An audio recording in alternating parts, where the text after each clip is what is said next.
এই হলো বটগাছের একটা বীজ।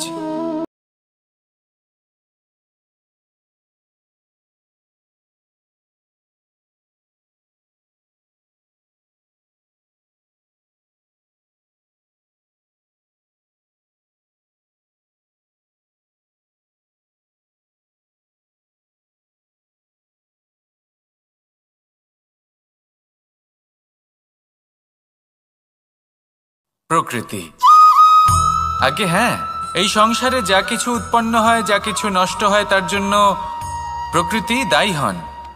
এই প্রকৃতির কারণেই তো রৌদ্র আসে, প্রকৃতির কারণেই বৃষ্টি হয়, জল পাওয়া যায়।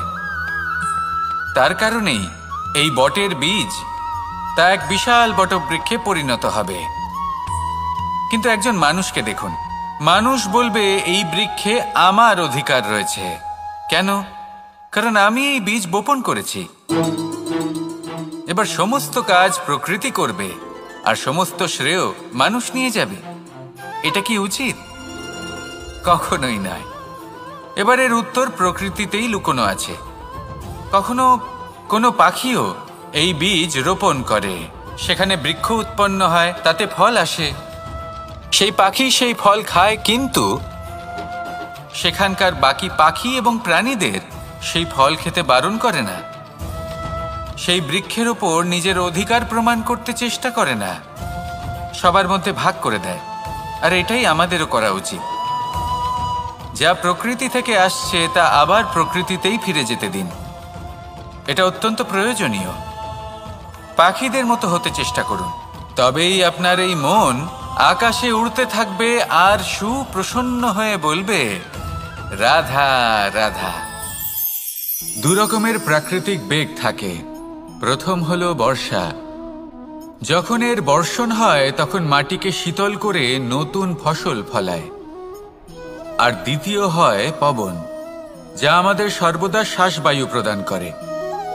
অশান্ত এই মনকে শান্তি প্রদান করে, এই ক্লান্ত শরীরে স্ফূর্তি প্রদান করে। আমাদের জীবনে যত আবেগ আছে তা হয় বর্ষার মতো হওয়া উচিত, নয় হওয়া উচিত পবনের মতো। ক্রোধ, মতভেদ, বিবাদ, এগুলো হওয়া উচিত বর্ষার মতো। অর্থাৎ কিছু সময় পরে যেন এরা নিজে থেকেই ছিন্ন ভিন্ন হয়ে চলে যায়। আর যদি পবনের মতো কোনো আবেগ থাকা উচিত, তা হলো প্রেম,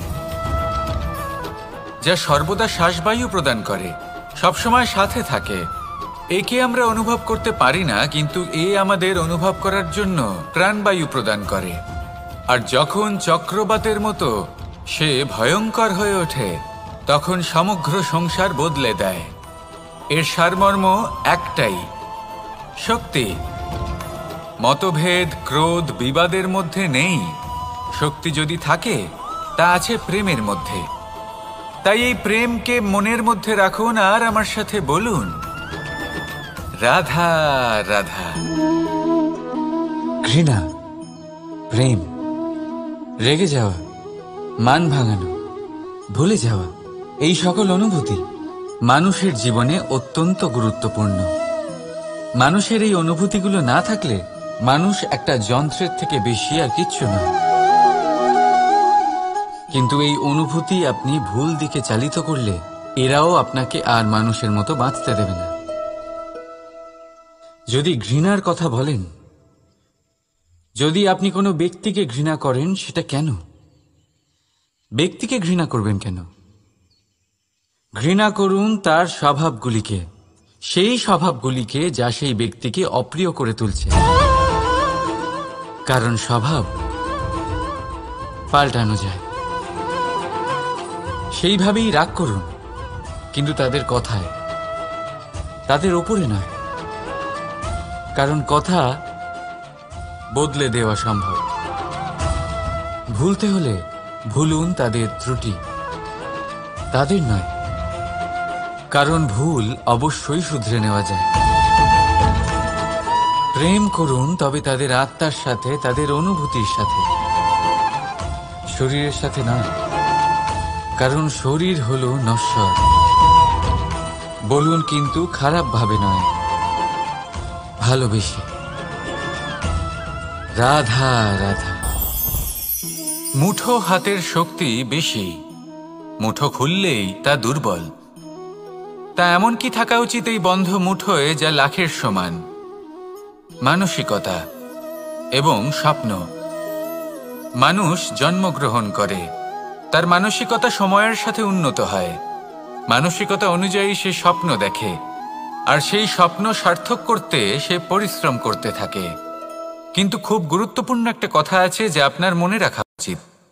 আপনার এই মানসিকতা, আপনার এই স্বপ্ন, তা যেন আপনার নিয়ন্ত্রণে থাকে। আপনার বন্ধ মুঠোয় যেন এর লাগাম থাকে, আপনি যেন এর প্রভু হন। যদি তা হয় তবেই আপনি লাভবান হবেন।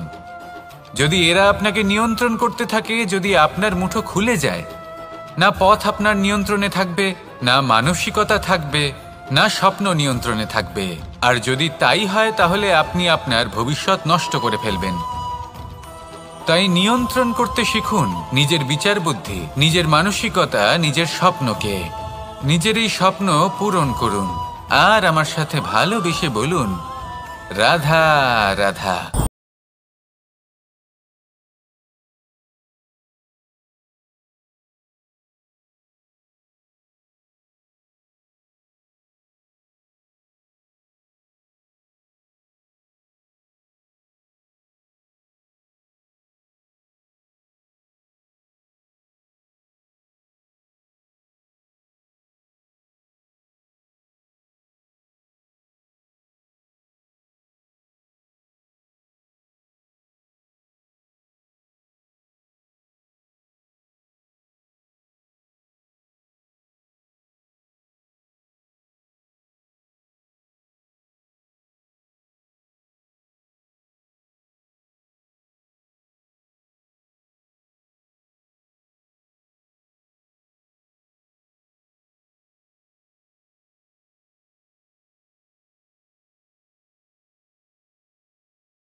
এই সংসারের সব থেকে শ্রেষ্ঠ আশ্চর্য কোনটি?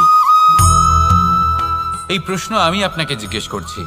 এবার কেউ বলবেন স্বর্ণ দ্বারা নির্মিত লঙ্কা, এটি হলো সংসারের সব থেকে বড় আশ্চর্য। কেউ বলবেন বরফে ঢাকা সেই পর্বত যা আকাশ স্পর্শ করে।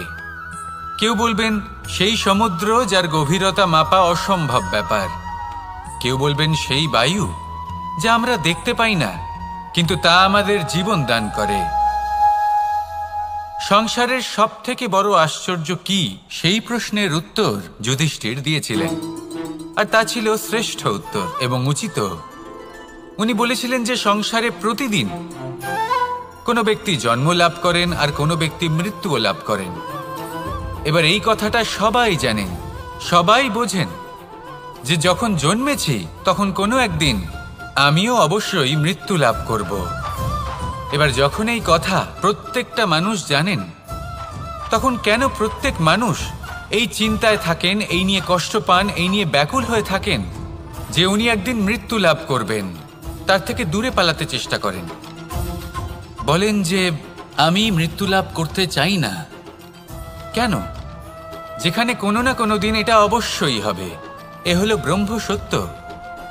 এই যে ব্যাকুলতা, এই ভয়, এই যন্ত্রণা, এই চিন্তা তার মনকে বাঁচতেই দেয় না, এই জীবন অনুভবই করতে দেয় না। সেই জন্য এই চিন্তা, ব্যাকুলতা, ভয় এসবের কি লাভ? কোনো লাভ নেই। সেই জন্য যতক্ষণ জীবনযাপন করছেন প্রত্যেক মুহূর্ত যেন শ্রেষ্ঠ হয়, আনন্দময় হয়, প্রেমের দ্বারা পরিপূর্ণ হয়, সেই চেষ্টা করুন। চেষ্টা করুন যাতে আপনি যে কাজ করছেন তার দ্বারা যেন অন্যের মঙ্গল হয়। এই প্রচেষ্টাই আপনার জীবনকে প্রসন্নতা আর প্রেম দ্বারা ভরিয়ে তুলবে। এই মন সুপ্রসন্ন হয়ে বলবে, রাধা রাধা।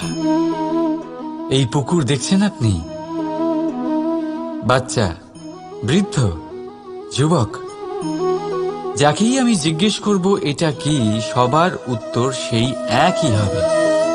উত্তর তখনই বদলাবে যখন প্রশ্ন এটা হবে যে আপনি এই পুকুরে কি করতে চান। কেউ বলবে আমি এমনি এর পাড়ে বসে এই জল স্পর্শ করে ঠান্ডা হাওয়ার আনন্দ অনুভব করতে চাই। কেউ বলবে আমি এই পুকুরে সাঁতার কাটতে চাই। কেউ বলবে কাগজের নৌকা বানিয়ে আমি এতে ভাসিয়ে দিতে চাই। কেউ বলবে আমি মাছ ধরে নিজের জীবন যাপন করতে চাই, ইত্যাদি ইত্যাদি। আপনাকে একটা কথা বলে রাখি, আমাদের জীবনও এই পুকুরেরই মতন, একই রকম। কিন্তু আমরা এই জীবন নিয়ে কি করব সেই সিদ্ধান্ত আমাদের। এই পুকুরে আপনি মুক্তও পাবেন, আবার পাঁকও পাবেন। যদি আপনি মুক্ত পেতে চান তাহলে এই পুকুরের গভীরে আপনাকে যেতে হবে, ততটাই চেষ্টা করতে হবে যতটা করলে আপনি সেই মুক্ত অর্জন করতে পারবেন। না হলে শুধু পাঁকে হাত পড়বে। তাই যা আমি সর্বদা বলে থাকি, সিদ্ধান্ত আপনার। রাধা রাধা। এই সংসারের সব থেকে বড় সুখ কি? কেউ বলবেন নিজের লক্ষ্য প্রাপ্ত করা, কেউ বলবেন ধন উপার্জন করা, কেউ বলবেন নিদ্রাই সব থেকে বড় সুখ।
জ্ঞানদীপ লাভ করতে চান তবে আপনাকেও তার মতোই শ্রেষ্ঠ কাঠ নির্বাচন করতে হবে।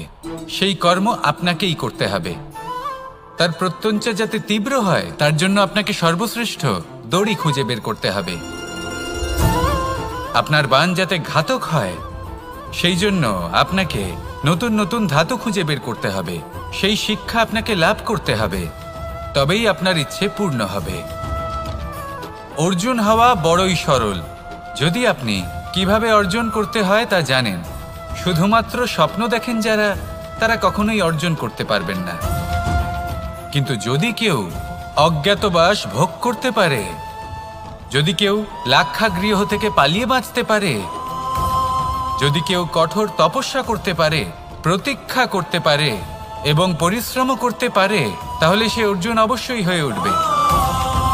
যদি আপনি অর্জুন হয়ে উঠতে চান তাহলে কর্ম করতে শিখুন আর আমার সাথে ভালোবেসে বলুন রাধা রাধা। জীবন থাকলে লক্ষ্য অবশ্যই থাকবে। যদি লক্ষ্য থাকে তার পথ অবশ্যই থাকবে। যদি পথ থাকে তাহলে বাধা অবশ্যই থাকবে। আর এর ওপরেই নির্ভর করে যে আমরা জীবনে সফল হব না অসফল, পুরস্কারের ভাগীদার হব নাকি তিরস্কারের। মনে করুন আপনাকে একটা কাজ করতে হবে, আপনাকে পর্বত আরোহণ করতে হবে, আর সেই পথের ঢাল আপনাকে একাধিকবার ফেলে দেবে। পাথর আপনাকে একাধিকবার আহত করবে। এই অবস্থায় কি করবেন? সাধারণ মানুষ বেছে নেয় প্রতিশোধ। সেই পর্বতকে নষ্ট করে দেওয়ার চিন্তা ভাবনা করে, তার ভিতকে নড়িয়ে দেওয়ার কথা ভাবে সেই মানুষ। কিন্তু পর্বতকে তো কেউ নষ্ট করতে পারে না। তাই অসফল হওয়ার সাথে সাথে কুখ্যাতিরও ভাগীদার হয়ে যায় সে। দ্বিতীয় পথ হল পরিবর্তন।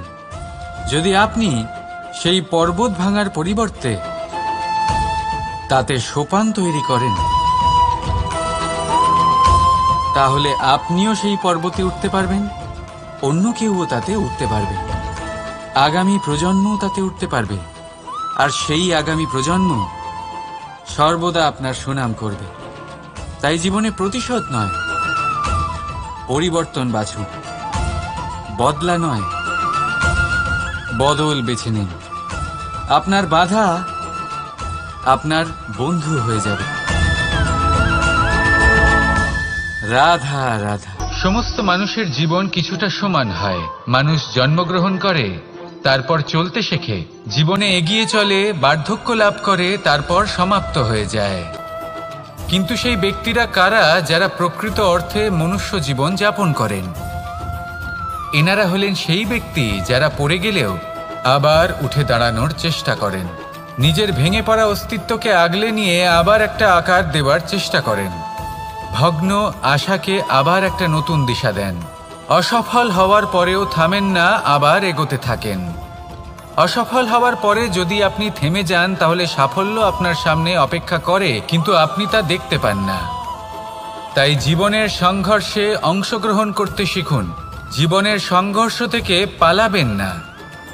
আসুন আমার সাথে ভালোবেসে বলুন রাধা রাধা। একবার একটা শেয়াল বনে বিচরণ করছিল। ও একটা ছোট্ট শাবক দেখতে পেল। ও ভাবল, আজ একেই আমি খাবার হিসেবে গ্রহণ করব। আশেপাশে দেখলো কেউ দেখছে না তো, কেউ ছিল না, আর সেই শাবকের ওপর আক্রমণ করল, যা হলো একটা ঘোর অপরাধ। বনের নিয়ম অনুসারে আপনি কখনোই শাবকের ওপর আক্রমণ করতে পারেন না। তারপর এই খবরটা যখন রাজা সিংহ জানতে পারলেন, সভার আয়োজন করলেন। কিন্তু সেখানে শেয়াল বলল, আমি তো এরকম কিছু করিনি। কিন্তু যদি আপনি এরকম বলেন, কোনো প্রমাণ দিন, এর কোনো সাক্ষী আছে? তখন রাজা সিংহ পেঁচাকে ডেকে পাঠালেন, যে সেই মুহূর্তে বৃক্ষের শাখার ওপর বসেছিল। সে সব কিছু দেখেছিল। পেঁচা সব সত্যি কথা বলল, আর শেয়ালকে মৃত্যুদণ্ড দেয়া হলো। এবার এই কাহিনী আমি আপনাকে কেন শোনালাম? কারণ মানুষও কখনো কখনো এরকম কর্ম করেন যা শিয়াল করেছে। এটা ভাবেন কেউ দেখছে না যখন আমি অনুচিত কর্ম করতেই পারি, কিন্তু না, আপনি যাই করুন না কেন কেউ না কেউ অবশ্যই তা দেখছে। কোনো ব্যক্তি না হলেও কোনো প্রাণী, না হলে কোনো যক্ষ বা দেব বা প্রেত। যদি এনারা কেউ না দেখেন তাহলে ধরিত্রী মাতা দেখেন যেখানে দাঁড়িয়ে আপনি সেই কর্ম করছেন, তাই না? তাই একটা কথা সবসময় মনে রাখবেন, কে দেখছেন কে দেখছেন না সেই বিষয়ে ভাবা ছেড়ে দিন। এটা খুব সহজ কথা। আপনি যদি উচিত কর্ম করেন উচিত ফল পাবেন, যদি অনুচিত কর্ম করেন তাহলে আপনি অনুচিত ফল অবশ্যই পাবেন। সেই জন্য উচিত পথে চলতে থাকুন, উচিত কর্ম করতে থাকুন, আর আমার সাথে ভালোবেসে বলুন রাধা রাধা। আপনি কখনো কোনো বাজকে নিজের বাসা বানাতে দেখেছেন? এই বাজ যখনই কোনো বাসা বানায় তখন উঁচু গাছের ডালে বা কোনো পর্বতের শিখরে বাসা বানায়, অনেক উচ্চতায়, আর সেখানে তার সন্তানও জন্মগ্রহণ করে। যখন এই সন্তানেরা জন্মায় তখন এই বাজ খুবই ভালোবেসে এবং খুব সাবধানে এদের পালন পোষণ করে, নিজের ঠোঁট দিয়ে তাদের ঠোঁটে খাবার পরিবেশন করে। কিন্তু যেই সেই সন্তানেরা হৃষ্টপুষ্ট হয়ে যায় এবং সেই কথা বাজ নিজে বুঝতে পেরে যায়, সেই বাজ নিজেই সেই বাসা ছিন্ন ভিন্ন করে দেয়। সেই সন্তান যাদের সবেমাত্র ডানা গজিয়েছে, কিভাবে উঠতে হয় তারা জানে না, সেই সন্তানগুলিকে উচ্চতা থেকে ঠেলে দেয়। সেই সন্তান প্রথমে ভয়ভীত হয়ে যায়, তারা সামনে মৃত্যুকে দেখতে পেয়ে ভয়ের কারণে তাদের ডানা ঝাপটাতে থাকে, আর সেই প্রক্রিয়াতেই সেই সন্তানগুলি উড়তে শুরু করে দেয়। এবার এই ঘটনায় আমরা কি শিক্ষা পেতে পারি? এটাই, যদি আপনি মাতা পিতা হন তাহলে নিজের সন্তানকে অবশ্যই স্নেহ করুন, কিন্তু তাদেরকে নিজের আঁচলের তলায় বেঁধে রাখবেন না। যদি আপনি চান আপনার সন্তান জীবনে উন্নতি করুক তাহলে নিজের মুঠো থেকে তাদের স্বতন্ত্র করে দিন, এই সংসারে সংঘর্ষ করতে দিন। সেই সন্তান নিজেই বুঝতে পারবে যে জন্মের সময় পাওয়া ডানা কি করে ব্যবহার করতে হয়, আর আপনার চোখের সামনে আপনার সন্তান এই আকাশে উড়তে থাকবে। তাহলে আসুন আমার সাথে ভালোবেসে বলুন রাধা রাধা। সংসারে সবচেয়ে পবিত্র মানা হয় গঙ্গা জলকে। কখনো ভেবে দেখেছেন কেন? কারণ গঙ্গা জলের আবির্ভাব অত্যন্ত শুদ্ধ হয়, তার জন্ম শুদ্ধ হয়, যেখান থেকে তার শুরু সেটাই শুদ্ধ হয়, আর শুরুটা শুদ্ধ হওয়া অত্যন্ত আবশ্যক। আমাদের জীবনে সবই শুরু হয় আমাদের ভাবনা থেকে। নিজের ভাবনাকে শুদ্ধ রাখুন, কারণ এই ভাবনা থেকেই আবির্ভাব হয় শব্দের। আপনার শব্দ শুদ্ধ রাখুন, কারণ এই শব্দ দ্বারাই আপনার কাজ সম্পন্ন হয়। আপনার কাজ শুদ্ধ রাখুন, কারণ এই কাজ দ্বারাই তৈরি হবে আপনার স্বভাব। স্বভাব থেকেই তৈরি হয় আপনার অভ্যাস, আর অভ্যাস থেকে তৈরি হয় আপনার চরিত্র, আর এই চরিত্র সংসারের সমক্ষে এক আদর্শ হয়ে ওঠে। তাই ভাবনা থেকে আদর্শের এই যাত্রা শুভ তখনই হয়ে ওঠে যখন আপনার ভাবনা শুদ্ধ হয়। এই সংসারে, এই জীবনে নিজের ভাবনা শুভ রাখলে, শুদ্ধ করলে আপনার মন সুপ্রসন্ন হয়ে বলবে রাধা রাধা। মানুষ জন্মগ্রহণ করে, তার সাথে ভয়েরও জন্ম হয়। ছোটবেলা থেকেই আমাদের মনে কোনো না কোনো প্রকারের ভয় থেকেই যায়। কেউ এই বিষয়ে ভয় পায় যে তার কোনো বস্তু তার থেকে দূরে চলে যাবে, কেউ এই বিষয়ে ভয় পায় যে আমি নিজেকে হারিয়ে ফেলব, কেউ এই ভেবে ভয় পায় যে আমার প্রিয়জনেরা তারা যেন আমার থেকে দূরে না চলে যায়, কেউ এই ভেবে ভয় পায় যে আমরা যেন পথ না হারিয়ে ফেলি, আদি ইত্যাদি। কিন্তু সত্যি কথা বলতে ভেবে দেখুন এই ভয় বাস্তবে কি? শুধুই একটা মনস্থিতি, আর কিছুই নয়। যা কিছু আপনি জীবনে পেয়েছেন তা একদিন আপনাকে হারাতে হবে। এই জীবন হলো আপনারই, কিন্তু তাও একদিন সমাপ্ত হবে। তাই ভয় পেয়ে কি লাভ?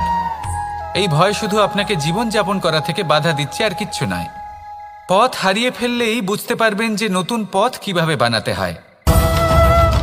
কিছু মানুষকে জীবন থেকে হারালে তবেই আপনি বুঝবেন যে আপনার আপনজনকে। এই ভয়ের কারণে ভীত হয়ে থাকবেন না। এই তারা নক্ষত্র অন্ধকারের অভাবে গুরুত্ব হারায়। শিবকেও মহাদেব হওয়ার জন্য বিষপান করতে হয়েছিল। প্রত্যেক পরিস্থিতি, প্রত্যেক সাফল্য আপনার পরীক্ষা নেবে, তাতে উত্তীর্ণ হওয়া হলো আপনার কর্ম। যখনই আপনি ভয় পাবেন বা সংকটের সম্মুখীন হবেন, তখন সাহসের সাথে তার সম্মুখীন হন। মনে রাখবেন, যে সম্মুখীন হতে জানে, সাফল্য তার সাথে সবসময় থাকে। আসুন আর আমার সাথে ভালোবেসে বলুন, রাধা রাধা। আমাদের হাতটা দেখুন। এই হাতে 5টা আঙুল আছে, যা ভিন্ন ভিন্ন ধরনের। একরকম কেন নয়? কারণ হলো প্রত্যেকের নিজের নিজের গুরুত্ব আছে, নিজের নিজের মাহাত্ম্য আছে। এরা ভিন্ন, তাই একত্রিত হয়ে মুষ্টিবদ্ধ করা সম্ভব, যার দ্বারা আমরা আত্মরক্ষাও করতে পারি, আবার আক্রমণও করতে পারি। যদি 5টি আঙুল সমান হতো, তাহলে মুষ্টিবদ্ধ হতে পারত না, নিজেদের মধ্যে বিভ্রান্তির সৃষ্টি করত। এবার এরকমই কিছু আমাদের সংসারেও হয়। আমাদের দেশ, যেখানে একটি ভূমির ওপর ভিন্ন ভিন্ন ধর্মের মানুষ বাস করেন, ভিন্ন ভিন্ন জাতি, ভিন্ন ধর্ম, ভিন্ন ভাষা। কিন্তু যদি আমরা এটা ভাবি যে কিভাবে এই দেশকে কল্যাণের পথে নিয়ে যাওয়া যায়, কিভাবে এর বিকাশ করা সম্ভব, তাহলে আমাদের একত্রিত হওয়া শিখতে হবে। যেইভাবে 5টা আঙুল একত্রিত হয়, মুষ্টিবদ্ধ হয়, সেইভাবেই আপনার যে ভাষাই হোক, যে ধর্মই হোক, যে জাতি হোক না কেন, ঠিক আছে, আবশ্যক হলো আপনার নিজের কর্মভূমির সাথে, আপনার ধরিত্রীর সাথে যুক্ত থাকা, সাথে থাকা। তবেই দেশের উন্নয়ন সম্ভব, তবেই এই দেশ স্বতন্ত্র থাকবে, সফল হবে, আর এই মন প্রসন্ন হয়ে বলবে, রাধা রাধা। একবার একজন সাধক ওনার শিষ্যদের একটা কাজ দিলেন। একটা দুর্লভ জড়িবুটি নিয়ে আসতে বললেন। এতটাও কঠিন কাজ সেটা ছিল না, কারণ সকল শিষ্য জানতেন যে এই দুর্লভ জড়িবুটি কোথায় পাওয়া যায়। পর্বতের শিখরে। কঠিন কাজ কোনটা? সেখানে পৌঁছনোর সেই পথ, যা ছিল কাঁটায় জর্জরিত, পাথরে পরিপূর্ণ, যেখানে পিছলে পড়ার আশঙ্কা রয়েছে এবং গভীর ক্ষত পেতে পারে সবাই।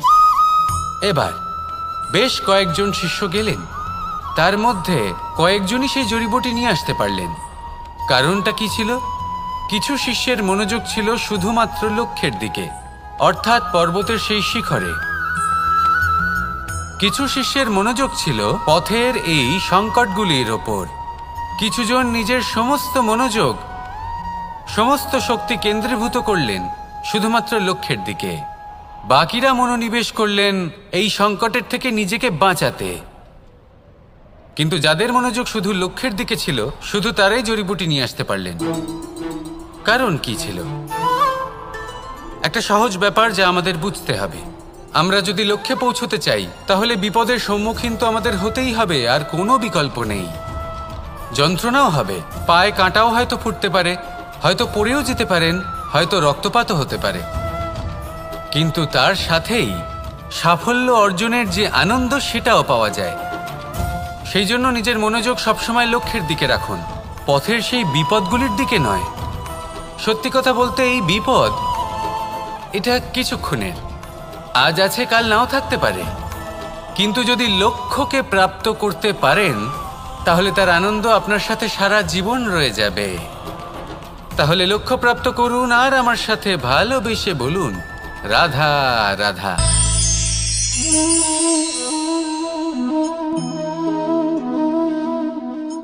দুধ আর মাখন।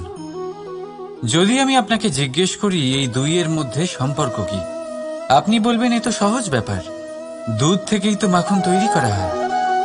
যদি আমি আপনাকে জিজ্ঞেস করি এই দুইয়ের মধ্যে তফাৎ কি, তাহলে কেউ বলবেন একটা তরল হলে অন্যটা খুবই গাঢ়। কেউ বলবেন একজন পিতা আর অন্যজন সন্তান। না, এই দুইয়ের মধ্যে তফাৎ হলো শুদ্ধতার। মাখন দুধের থেকে অনেক বেশি শুদ্ধ। এই বিষয়টা কিছুটা এইভাবে বোঝা যেতে পারে। যদি কোনো পোকা এসে সেই পাত্রে পড়ে যেখানে দুধ আছে, আপনি কি করেন? আপনি সেই দুধ ফেলে দেন। কিন্তু যদি কোনো পোকা এসে সেই পাত্রে পড়ে যেখানে মাখন আছে, তখন আপনি কি করেন? আপনি সেই পোকা বের করে ফেলে দেন। সেই পোকা নোংরা, সেই পোকা দূষিত। আর যদি আমাদের মন তরল হয়, তাহলে এই পোকা আমাদের মন দূষিত করে দেবে, তা নোংরা করে দেবে। কিন্তু যদি আমাদের মন মাখনের মতো শুদ্ধ হয়, তাহলে কুচিন্তা আপনা থেকেই চলে যাবে। তাই মনে রাখবেন, এই সংসারে পোকা অবশ্যই থাকবে। আপনি দুধ হবেন নাকি মাখন, সিদ্ধান্ত আপনার। রাধা রাধা। এই সংসারে আমি একজন কুশল সারথি হিসেবে প্রসিদ্ধ। কিন্তু এমনটা ঠিক কেন? কারণ আমি প্রত্যেকটা মুহূর্তে রথের নিয়ন্ত্রণ নিজের হাতে পূর্ণরূপে রাখি। যেই না রথ পথভ্রষ্ট হয়ে পড়ে, সেই মুহূর্তে তাকে সঠিক পথে নিয়ে আসি। শুধু সেই জন্য সবাই আমাকে কুশল সারথি বলেন। এবার আপনাকেও আপনার জীবনে কুশল সারথি হয়ে উঠতে হবে। অর্থাৎ আপনাকে রথ চালাতে হবে না, শুধু আবেগের উপর নিয়ন্ত্রণ রাখতে হবে। কখনো কখনো জীবনে এমন কাজ আসে যেখানে মন রসবোধ খুঁজে পায় না। তখন মন বারংবার সেই পথ থেকে সরে যায়, সেই পথ থেকে বিচলিত হয়ে মন অন্যদিকে চলে যায়। তখন আপনাকে আপনার মনের ওপর পূর্ণ নিয়ন্ত্রণ রাখতে হবে। তার রাশ নিজের হাতে পূর্ণরূপে ধরে রাখতে হবে। যেই না মন পথভ্রষ্ট হবে, তাকে পথে নিয়ে আসতে হবে। আবার পথ হারাবে, আবার পথে নিয়ে আসতে হবে। তাই মনে রাখবেন, যদি আপনি নিজের মনকে নিয়ন্ত্রণ করতে পারেন, নিজের জীবনকেও নিয়ন্ত্রণ করতে পারবেন। নিজের জীবনে কুশল সারথি হয়ে উঠুন, তাহলে মনোবাঞ্ছিত স্থানে এবং লক্ষ্যে পৌঁছতে পারবেন। আর তখন এই মন আর এই জীবন প্রসন্ন হয়ে বলবে, রাধা রাধা। আমরা কখন উচিত কাজ করি, কখন অনুচিত কাজ করি, কখন পুণ্য করি আর কখন পাপ করি, কখন ন্যায়ের পথে চলি আবার কখন অন্যায়ের পথে চলি, তা দুজন ব্যক্তি বুঝতে পারেন, পরমাত্মা আর অন্তরাত্মা। এবার প্রত্যেক মুহূর্তে কি হয় পরমাত্মা সবই জানেন, তার কাছে কিছুই গোপন নয়। কিন্তু প্রত্যেক মুহূর্তে আপনার কি করা উচিত সেটা উনি এসে আপনাকে বলতে পারবেন না। সেই জন্য আমাদের ভেতরে অন্তরাত্মা আছে, আমাদেরই চেতনার একটি অংশ। একবার চোখ বুঝে দেখুন, অন্তরাত্মার মধ্যে নিমজ্জিত হয়ে ভাবুন আর বোঝার চেষ্টা করুন। এই অন্তরাত্মা সবসময় আপনাকে শুভ কাজ করার জন্য প্রেরিত করেন আর অশুভ কাজ করা থেকে বিরত করেন। এই অন্তরাত্মার কথা মানতে থাকুন, পরমাত্মা সবসময় আপনার কাছেই পাবেন। আসুন আর আমার সাথে ভালোবেসে বলুন, রাধা রাধা।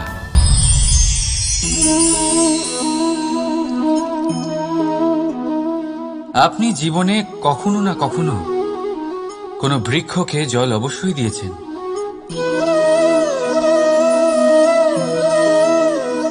কখনো মনে এই প্রশ্ন জাগেনি যে আমরা বৃক্ষের পাতায়, ফুলে, ডালে,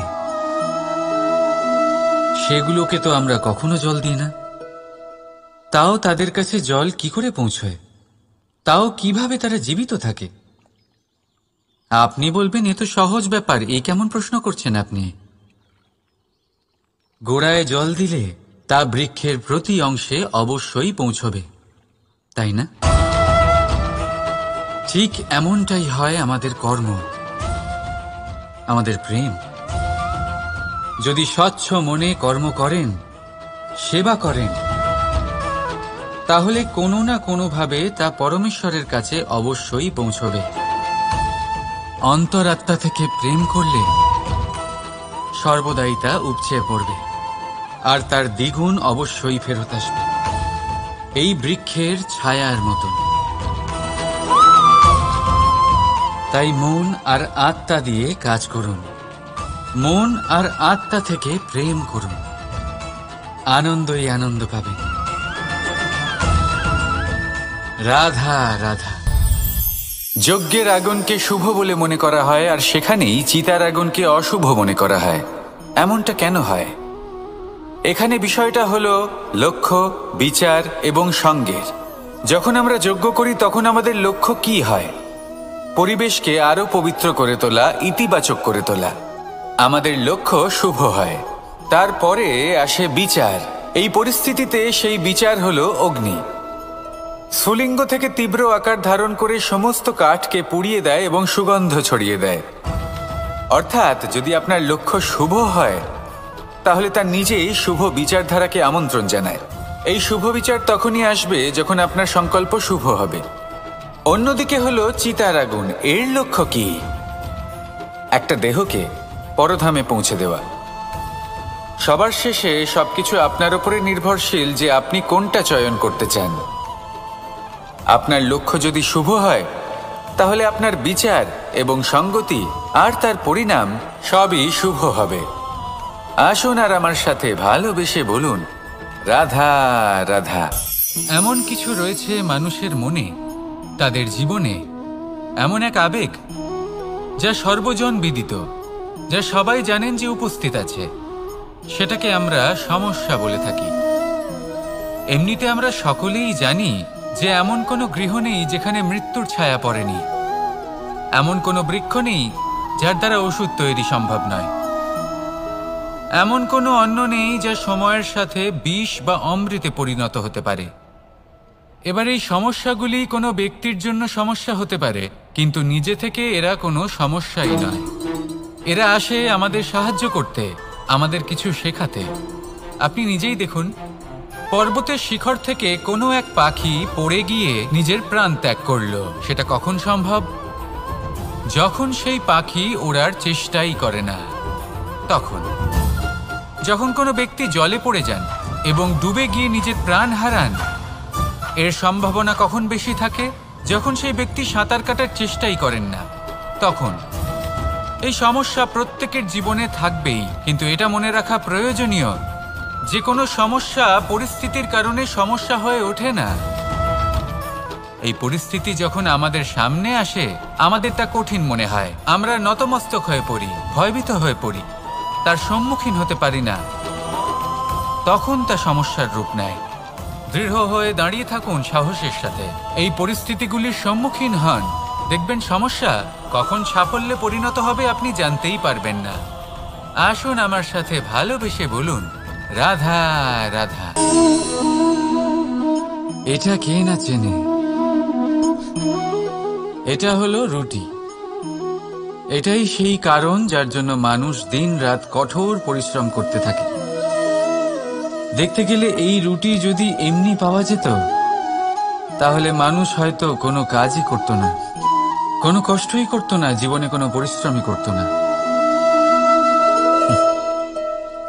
তবে একটা কথা অবশ্যই ঠিক, যে রুটি শুধুমাত্র খিদে মেটায় না, আমাদের জীবনে বড় বড় শিক্ষা দিয়ে যায়। এবার একটু ভেবে দেখুন,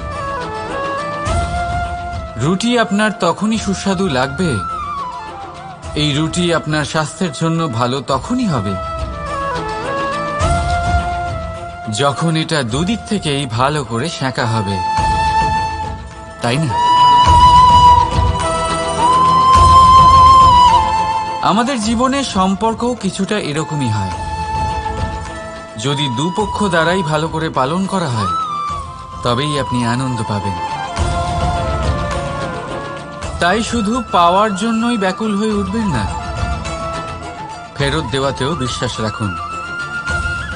কারণ যখন একটা সম্পর্কে দুই পক্ষ থেকেই প্রেম থাকবে, দুই পক্ষ থেকেই করুণা থাকবে, কিছু করার প্রবৃত্তি থাকবে, তবেই সেই সম্পর্ক আপনাকে আনন্দ দেবে। তাই যখনই আপনি রুটি খাবেন মনে রাখবেন, আপনাকে আপনার সম্পর্কগুলিকেও এরকম মধুর বানাতে হবে। আর মন সুপ্রসন্ন হয়ে বলবে, রাধা রাধা।